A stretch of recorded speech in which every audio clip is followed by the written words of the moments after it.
Assalamualaikum warahmatullahi wabarakatuh. Kembali lagi di channel Bu Surgeo dalam media pembelajaran sejarah Indonesia.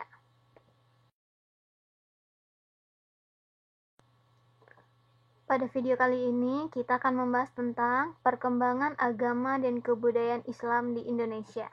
Simak videonya sampai selesai ya.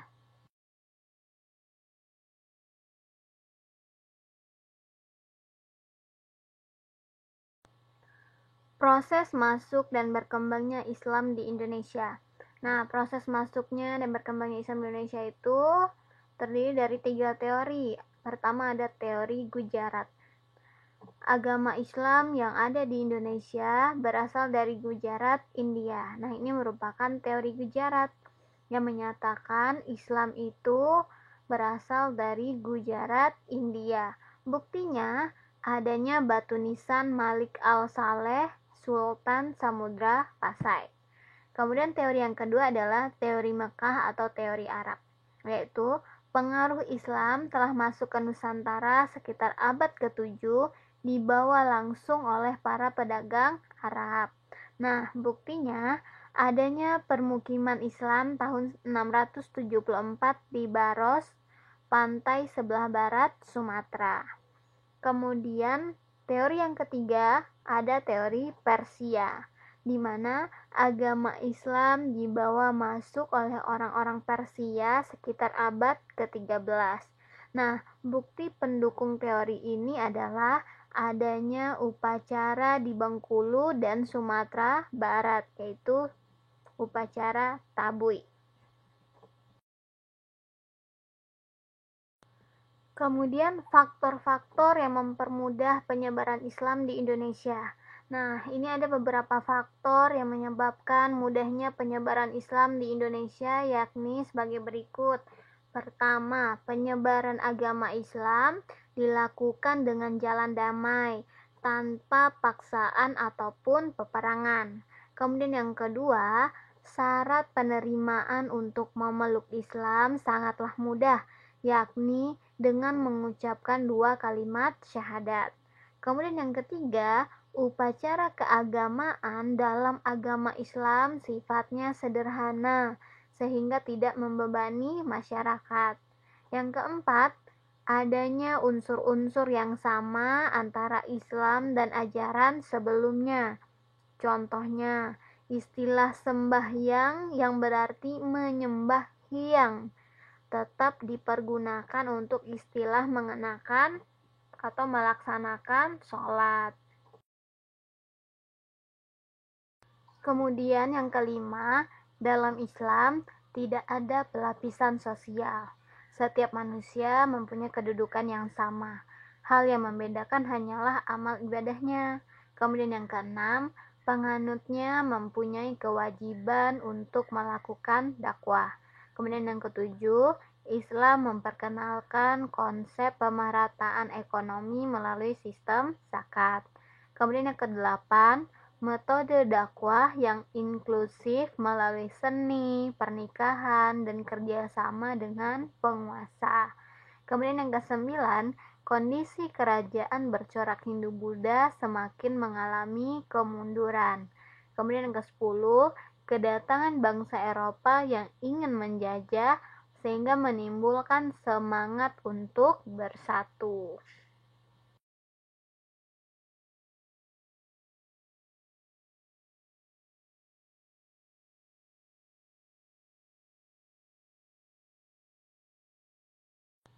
Kita lanjut kepada jalur-jalur penyebaran Islam di Indonesia. Nah, jalur-jalur penyebaran Islam di Indonesia ini terbagi menjadi, pertama ada perdagangan atau melalui perdagangan ya. Nah, para pedagang menjalin kontak dengan para adipati wilayah pesisir dan perlahan-lahan masuk ke lingkaran pusat istana. Kemudian melalui perkawinan. Nah, para pedagang menikah dengan perempuan pribumi, kemudian putra-putri para bangsawan atau adipati, dan bahkan dengan anggota keluarga kerajaan. Kemudian melalui pendidikan. Nah, para ulama dan mubalik menyebarkan Islam melalui pendidikan dengan mendirikan pondok-pondok pesantren di berbagai daerah. Kemudian melalui tasawuf. Nah, ajaran ini mudah berkembang terutama di Jawa karena ajaran Islam melalui tasawuf disesuaikan dengan pola pikir masyarakat yang masih berorientasi agama Hindu.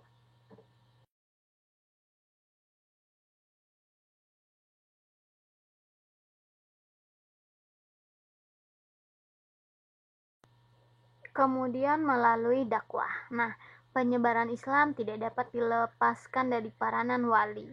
Nah, ada 9 wali yang menyebarkan Islam dengan cara berdakwah yang disebut dengan juga wali songo. Nah, wali songo ini ada 9. Pertama ada Sunan Gresik. Nah, Sunan Gresik datang ke tanah Jawa pada tahun 1404 Masehi. Nah, kedatangannya dianggap sebagai permulaan masuknya Islam di Pulau Jawa.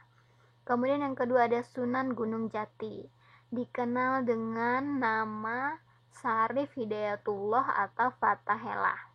Nah, dia berjasa menyebarkan agama Islam di Jawa Barat. Ia kemudian menjadi panglima angkatan perang yang bertugas menguasai Sunda Kelapa dan Cirebon. Kemudian yang ketiga ada Sunan Ampel. Nah, Sunan yang lahir tahun 1401 Masehi dengan nama asli Raden Rahmat ini merupakan pendiri pesantren Ampel Denta di Surabaya dan juga salah seorang pemrakarsa pembangunan Masjid Demak.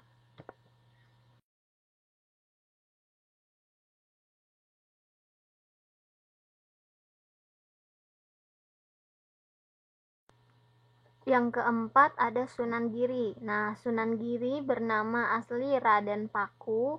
Ini adalah salah seorang santri Sunan Ampel. Ia mendirikan pesantren Giri. Ia juga dikenal sebagai seniman yang menciptakan gending Jawa, Asmaradana, dan pucuk. Kemudian ada Sunan Bonang. Sunan dengan nama asli Raden Maulana Mahdud Ibrahim ini juga seorang seniman yang menciptakan gending Jawa, bonang, dan durma. Kemudian yang keenam ada Sunan Kudus. Nah, nama aslinya Raden Ja'far Shadiq. Sunan Kudus banyak berguru pada Sunan Kalijaga. Ia toleran terhadap budaya setempat, terlihat dari arsitektur Masjid Kudus. Kemudian yang ketujuh ada Sunan Kalijaga. Nama aslinya Raden Said. Dalam menyebarkan agama Islam, ia memanfaatkan media wayang yang juga atau sudah sangat dikenal masyarakat sejak masa praaksara hingga masuknya Hindu Buddha.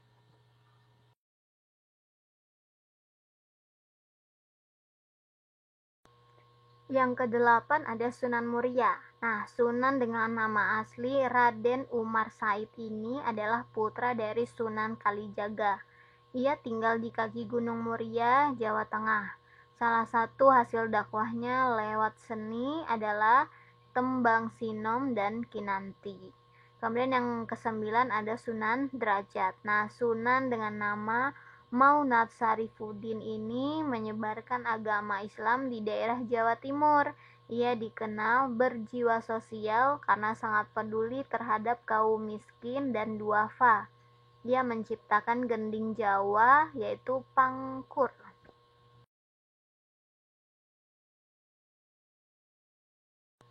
Selain dari Wali Songo, ada juga tokoh-tokoh penyebar agama Islam di Indonesia seperti di Sulawesi Selatan. Nah, tokoh penyebar agama Islam di Sulawesi Selatan itu ada Dato Ri Bandang, Dato Ri Tiro, dan Dato Patimang. Kemudian dari Sumatera, di Sumatera dikenal dengan tokoh bernama Syekh Sulaiman dan Syekh Burhanuddin sebagai penyebar agama Islam. Kemudian di Kalimantan, agama Islam disebarkan oleh Tuan Tunggang Parang.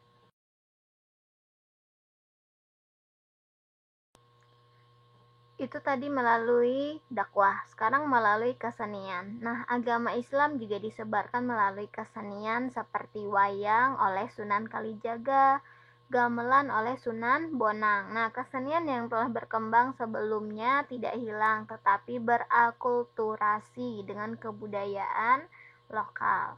Nah, ini pada gambar bisa kita lihat, bonang itu adalah sederetan gong kecil yang terjadi salah satu instrumen penting dalam gamelan.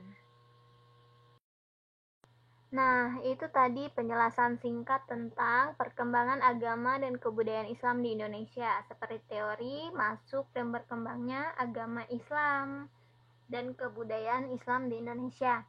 Semoga bisa dipahami dan dimengerti. Terima kasih atas perhatiannya. Assalamualaikum warahmatullahi wabarakatuh.